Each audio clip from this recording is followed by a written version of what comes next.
parking. That's the only thing they care about is parking. Fit out you can demolish to again parking if there's no parking. But you were feeling at the beginning that there was animosity from every side. I think people are so scared of this in real estate, and it's something that's always worked extremely well for me, honestly. I feel like there's definitely agents just try and do too much sometimes, and if people are on the same page, I'm not saying all the time or to do it too soon, but if it needs to be done and people are on the same page, but they're just, when you're the middleman, you know, there's always interpretations of different messages and people get angry and emotional, but when you sit down, most of the time that, like, you know, it works, right? People just relax more and open up, and I've had a couple of bad experiences as well, but most of the time it helps. I would definitely recommend that to people. And I think from our part in that deal is that none of the speakers were English speaker. Okay. So it was lots of different nationality, but English was just massive, it was just the main language. Yeah. Where obviously when you're frustrated, for me, frustrated in French doesn't sound the same than in English. So it's very difficult Even to get transparency from what they tell you on the phone. Maybe they are doing something else that is. You know, the worst is written communication. I mean, WhatsApp's probably the worst because you can read a message like, you know, I don't want to change. I don't want to, you know, a simple message. I don't want to sign first. You could read that as, I don't want to sign first, like we agree, you know, in a nice way, or you say, I don't want to sign first. And, you know, like a capital letter like this. Exactly. 500. But the person's writing it thinking, you know, it's reasonable, I'm being happy, I'm not being argumentative, I'm just saying I don't want to sign first.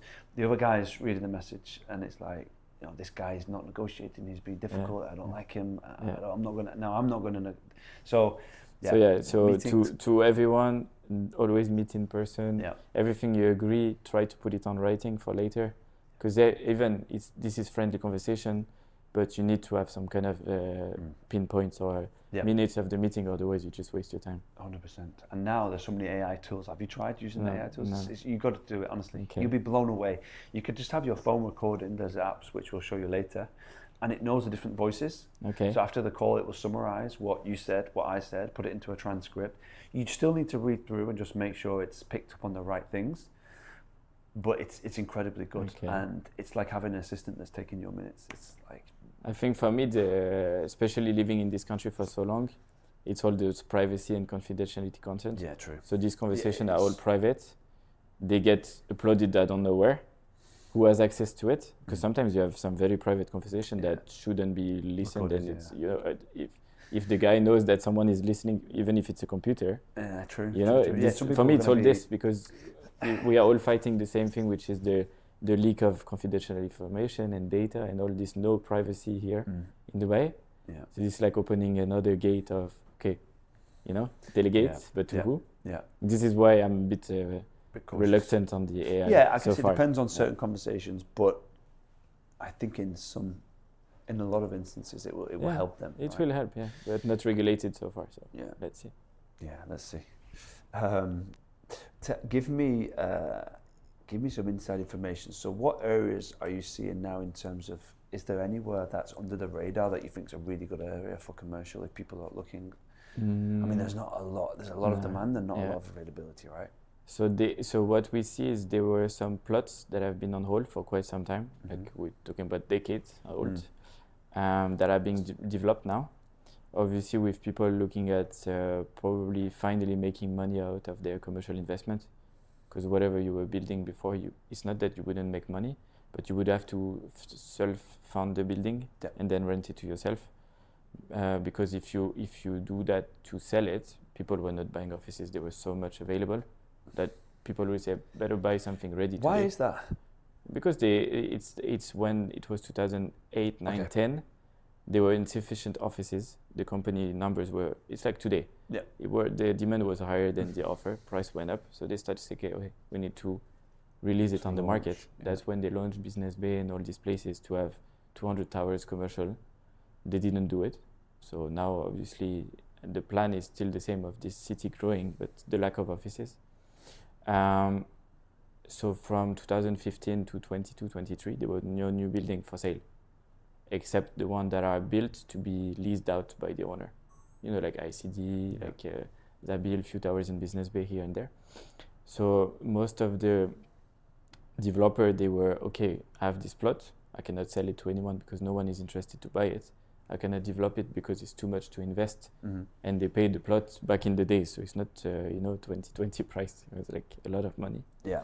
So you see development in JVC, which I don't find it commercial-wise interesting because there's no traffic, a bit of concern on the access. Yeah. There is development in Motor City. Motor City is more central, easier to access, no public transportation, already a few commercial towers that are there. But the main point of investment are still the same. It's GLT, Business Bay, and downtown. Okay. These are the point where people will go because you have the metro. It's developed, fully constructed. Yeah. Most of them quality-wise. What's good in Business Bay and GLT is you have ranges of price. Depends on your budget. So in Business Bay, you can go for 1,000 dirham up to 5,000, 6,000 dirham per square foot. GLT is the same. Entry price 700, 800 for the low quality tower, up to 3,000, 4,000. So there is market for everyone. Yeah. The problem is, even if you look for yourself, is to find something vacant. Yeah. Because so most people, they sell now because they say, okay, I have a tenant. Tenant doesn't pay me much because it's a contract from back in the days, but price per square foot makes sense to sell. Yeah. So they will sell with 3-4% return on investment. Wow. Saying to the investor, put the notice, get rid of him. Yeah. Because if they get rid of him, then they have an empty property, they start to pay service charges. So they don't like to keep commercial empty. How is it with commercial? Excuse my ignorance, but with obviously residential, it's very strict in terms of how you give notice. You have to do 12 months and it has to be a specific reason.